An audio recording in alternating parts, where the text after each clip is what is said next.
Don't hate me because I'm beautiful. My hair used to be a joke.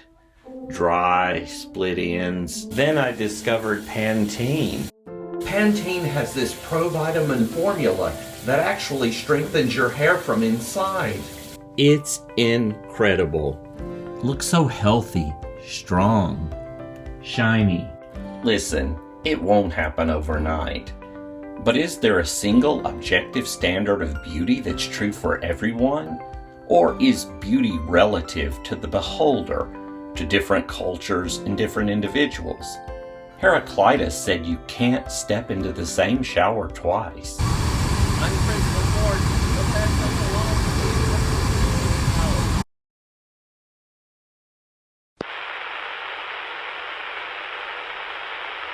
In the Inuit culture, the dominant male demands and gets access to the wives of the other males. Now, this is not regarded in their culture as morally wrong. Sometimes it causes friction. 3 a.m. and there's a knock on the igloo. Of course, it's going to cause friction. But the point is that they don't regard it as morally wrong. Contrast that with our view in the United States. In the United States, even though lots of people get involved, somebody goes out with somebody else's boyfriend, girlfriend, spouse, but we do think that it's morally wrong. So the question we'll be dealing with in this unit is whether there's a truth of the matter about morality. Is it really true that what we call adultery is morally wrong and the Inuit culture members are just getting it wrong? Or is it the case that while it may be wrong for us in the United States, in the Inuit culture, it's right for them? Ethical relativism claims that right and wrong are relative to the beliefs of the individual or the culture.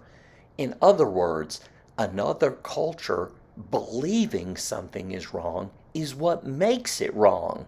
And the fact that we believe something is right is what makes it right. Right for us, but not right absolutely, that is. So, if our society believes that what we call adultery is morally wrong, then it is wrong for us.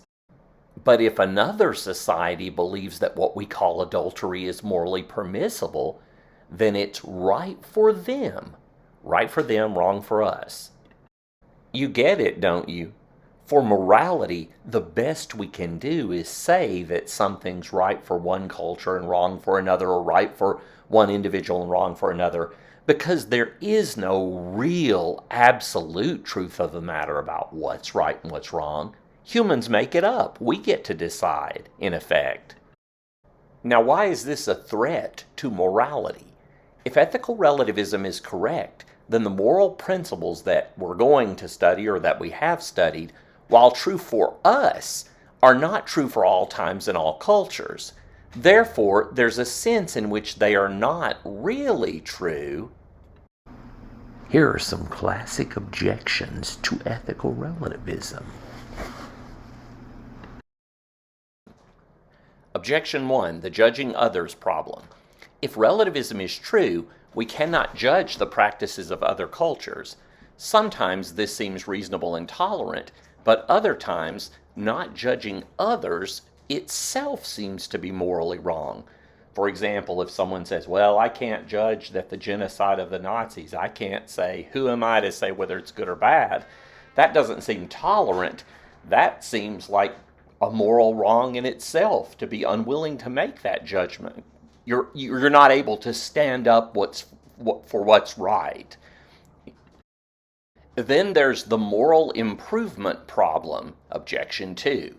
If relativism is true, then our culture doesn't get morally better, it just gets different. For relativism gives us no way to say that the society of today is any better than the society of 1855, before slavery was abolished. Anyway, that's another problem, is how can you have moral progress? Suppose we all take a drug, like I go get some out of the back of my van, and it makes us all believe that it's okay to torture innocent children just for fun. The question here is, would that make it true for us? Or is there more to morality than what people believe? Is there some absolute true morality that exists independently of the beliefs of people?